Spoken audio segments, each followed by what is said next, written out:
Okay, hi all, and happy Hanukkah. Hanukkah is starting at sundown tonight. To all my Jewish friends, happy Hanukkah. By the way, I know you guys laughed at the video I posted on Thursday. Today was the pantry day.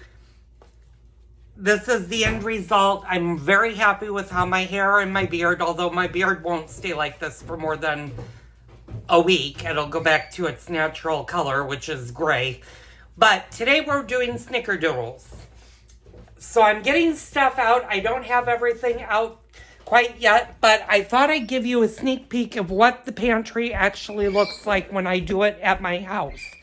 Now, I won't be filming any of the pantry at the actual pantry just because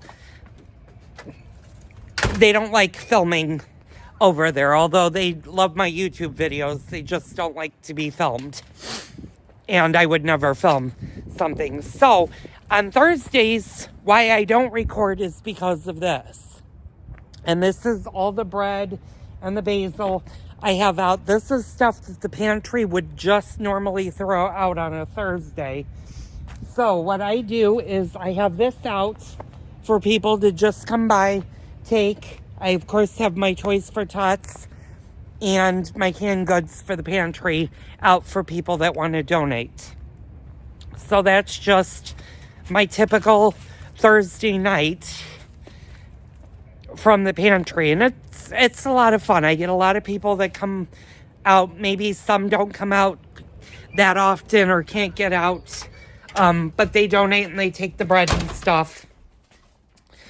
And you'll notice I lit this, I put lights around it. Unfortunately, I didn't realize that the lights that go around this wreath are icicle lights that were meant for outdoors. So it's kind of a little bit weird over there. So I'm going to stop the video for a second. Let me get set up. And we're going to be doing my son's favorite cookie, which is snickerdoodles. So stay tuned for that. Okay, hi all. Welcome back to my kitchen. I've got everything that I need to set out. And I'm going to show you my grandmother's snickerdoodle recipe. It is very important to sift the flour. This wants sifted flour, and it wants 2 3/4 cup of sifted all-purpose flour. It's also going to use 2 teaspoons of cream of tartar. Now, if you're not familiar with cream of tartar, this is what cream of tartar looks like, and it should be white. Hold that up. You use, a lot of times, cream of tartar is used to stiffen egg whites. If you're doing a meringue or doing certain cookies, you'll use cream of tartar. We'll get into cream of tartar and what it does with egg whites at a later date when I do a meringue pie. But you definitely need cream of tartar. And you want to make sure it's fresh. You're also going to need 1 teaspoon of baking soda, a 1/2 teaspoon of salt, and 1 cup of soft shortening. Now, this is where having, and I'll have to, give me a second, I might have to go around. Oh, helps if I looked by the can opener. This is where the sticks of shortening is very, very good to have on hand because you don't have to measure it out. 1 entire stick of the pre-made shortening is 1 cup. And these do not have to be refrigerated till they're opened. But since you're using the entire thing of shortening, it's room temperature and it's already soft. So, and the reason you have to use softened shortening versus ice cold shortening is you want it to be a creamy mixture. So, what we're going to do, and then you're going to need 1 1/2 cups of granulated sugar. You're going to want 2 eggs that are not beaten and 1 teaspoon of vanilla. That's just for the cookies. For the topping, it's 2 tablespoons of granulated sugar and 2 teaspoons of cinnamon. So we're going to sift together the first 4 ingredients, which is going to be the 2 3/4 cup of all-purpose flour, the 2 teaspoons of cream of tartar, the 1 teaspoon of baking soda, and the 1/2 teaspoon of salt. So let's do that. So instead of me using a sifter, I am actually going to just use this kind of a sieve. I'm going to use the sieve. Now, if you don't have a sieve, but you have the sifter, use that. If you don't have a sifter and you have a sieve, use that. You just want to make sure it's nice and fine like this one is. You're also going to want to preheat your oven to 400 degrees. So let me grab a knife. And let me know down in the comments down below if you like snickerdoodles or have ever made snickerdoodles. It's been a long time since I've made these. They're not a tremendous favorite of mine. I'll eat them on occasion, but they're not my go-to cookie.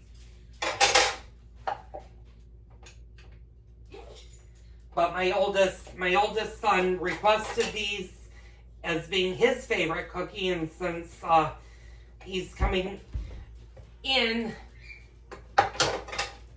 town, I'm going to want to have his favorite cookies. So was 2. Now we're going to do the 3/4. So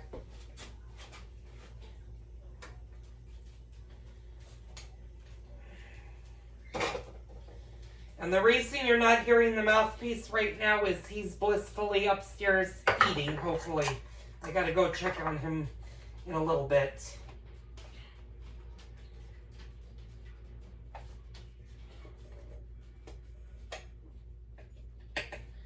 So that's the 2 3/4 cup of flour.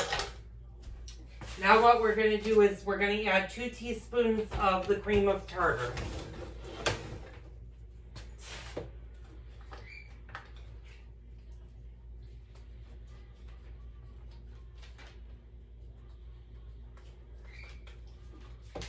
I hope everybody is having a good holiday season so far. I know I can't complain. And I want to thank all of my commenters that commented on my post about going live. I am definitely going to go live Sunday. Tomorrow is iffy because it depends on what my oldest son and his wife want to do. If we have time, I might convince my husband to just come up and do a chat and a cocktail session. The next cookie after this cookie will be the chocolate sprinkle cookie, and I'll go through that on Sunday. And then the following week, probably Friday, so a week from Friday the 15th, you're definitely going to want to tune in because I'm making my favorite cookie, which is the bullseye cookie. So we need 2 teaspoons of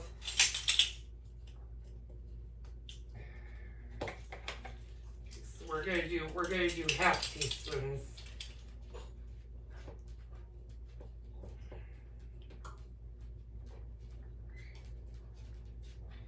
So that's 1, or that's 1/2.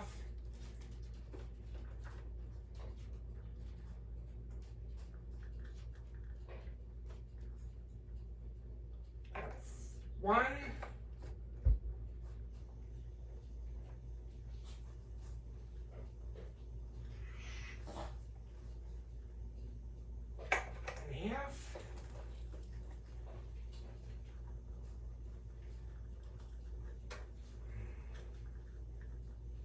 That's 2.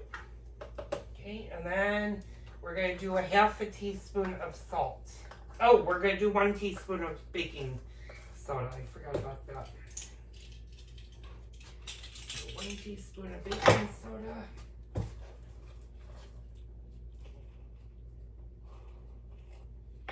1 teaspoon baking soda and 1/2 teaspoon of salt. That's about 1/2. Okay, so you're going to sift the first 4 ingredients in a bowl, and that's just basically just knocking it and sifting it.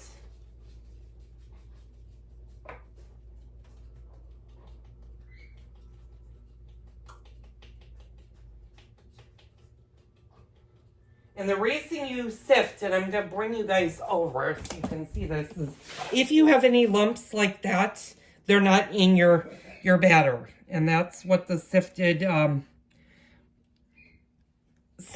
stuff should look like.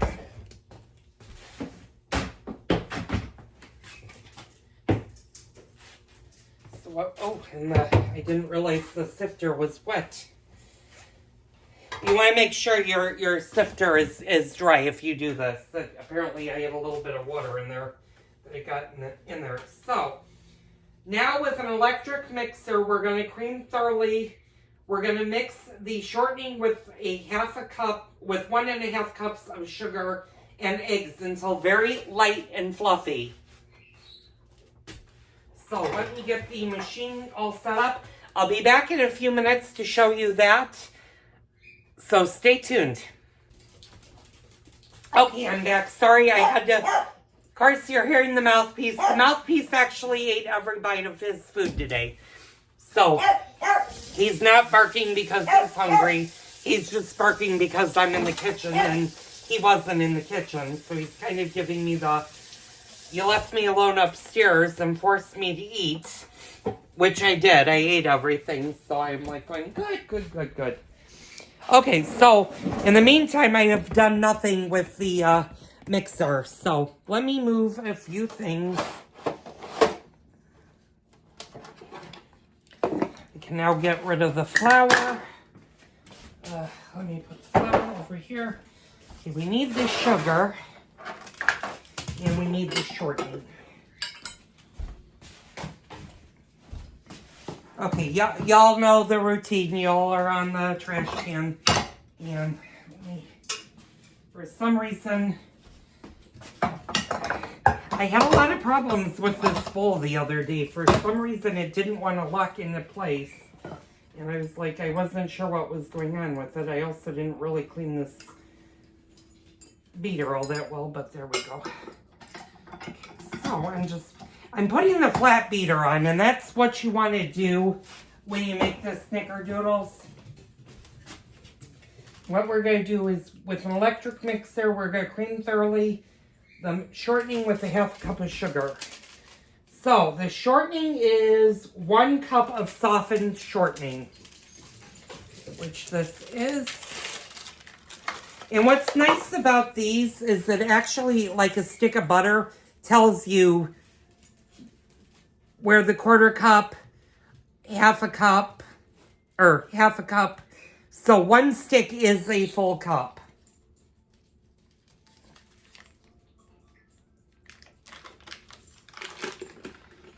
So we're just going to put this in.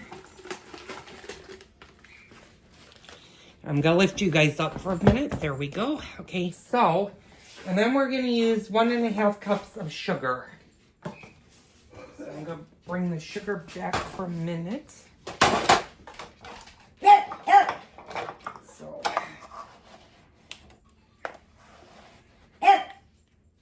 yes, mouthpiece. Yes, Bubba. Bubba slow. So, there's the 1/2 cup, and now we're going to put a full cup.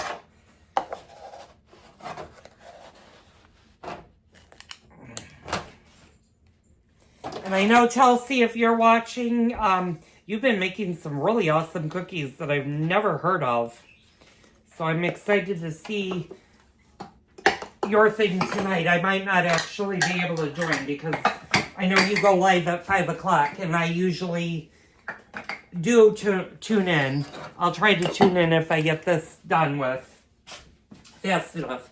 So I'm going to move you guys up here for a quick second. I'm going to put the flour away because we're done with the flour now. We don't need the flour. But you do want to keep your sugar handy because you are going to use the sugar when the cookies have chilled.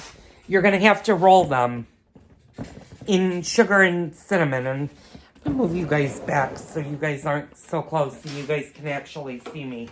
And by the way, one of you were so nice to comment about my eyes. My eyes are actually not blue. They're actually green, but my eyes change colors depending on my mood, and I was kind of giddy and happy yesterday, so they appeared to be blue. Usually the only time my eyes turn blue-ish is if I'm really sick, and I'm not sick, so they may have given the appearance of being blue, but my eyes actually go from green to gray. So they give the illusion that I have blue eyes. So we have the shortening and the 2 cups of sugar, and now we're gonna add 2 unbeaten eggs to this. So 2 whole eggs are gonna go in the mixture. Let me go grab those out. And for all of those of you that were so wonderful with the chicken paprikash, I'm so excited to hear how you guys, if you guys make it, let me know how yours comes out. I will tell you, it's not for the faint of heart. If you're looking for a light dinner, that is not it. That's you eat it and you're going to be full for like 3-4 hours after eating it. But oh my God, it is like so good. But it's definitely not a meal you want to make more than a couple of times a year, probably.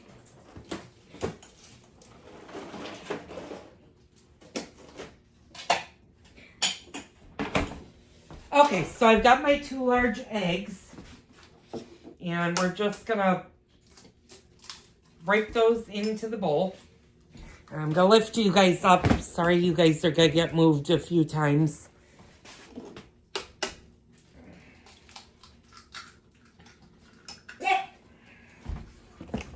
And now what we're going to do is we're just going to cream all 3 ingredients, and hopefully I can lock you guys into place. So we're just going to bring that up, and we're going to beat that until it's nice and light and fluffy.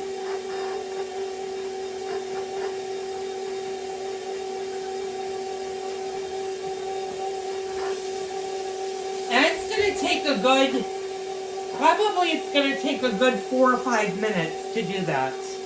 And you don't want to go at top speed with this. You want to let it do it on its own. And eventually it will get there. It's going to take a few minutes. And you're going to want to scrape the shortening off of your spoon. And this is why it's incredibly important to make sure that your shortening is nice and room temperature or soft. You don't want it to be ice cold out of the refrigerator, because you'll be doing this for hours.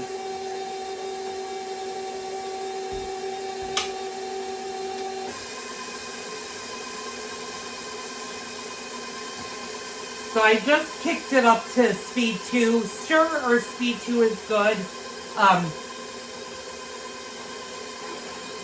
You probably certainly could use the wire whisk to do this. I wouldn't advise it though, because what happens a lot of times if you do that is your shortening will stick all over your wire whisk. So that's why I very rarely use the wire whisk, other than like if I'm whipping heavy whipping cream or if I'm doing egg whites. That's what that beater is more used for than it is to actually beat in things. But some machines actually use that as their main paddle. So you just want to basically cream this, and I'm going to just pick it up a little bit.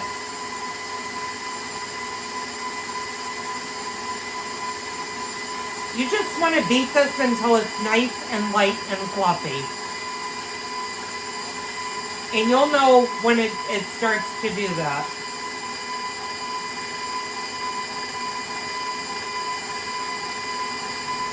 You also want to make sure that this has no lumps on it.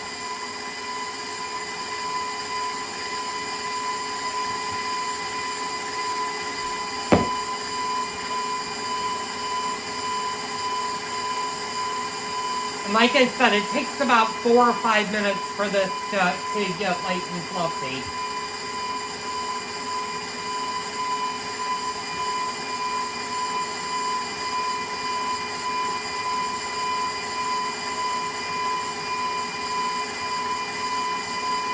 kind of show you what it should look like.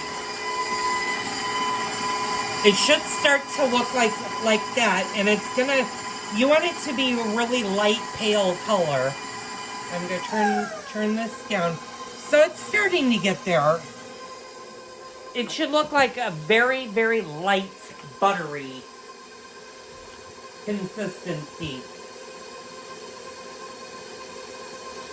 And you may need to start and stop your machine a few times and wipe your beater and just make sure that everything is nicely incorporated. Yeah, and this is definitely looking nice, light, and fluffy. But we're going to go, since I have a little white on this side of the paddle, we're going to go a little bit longer.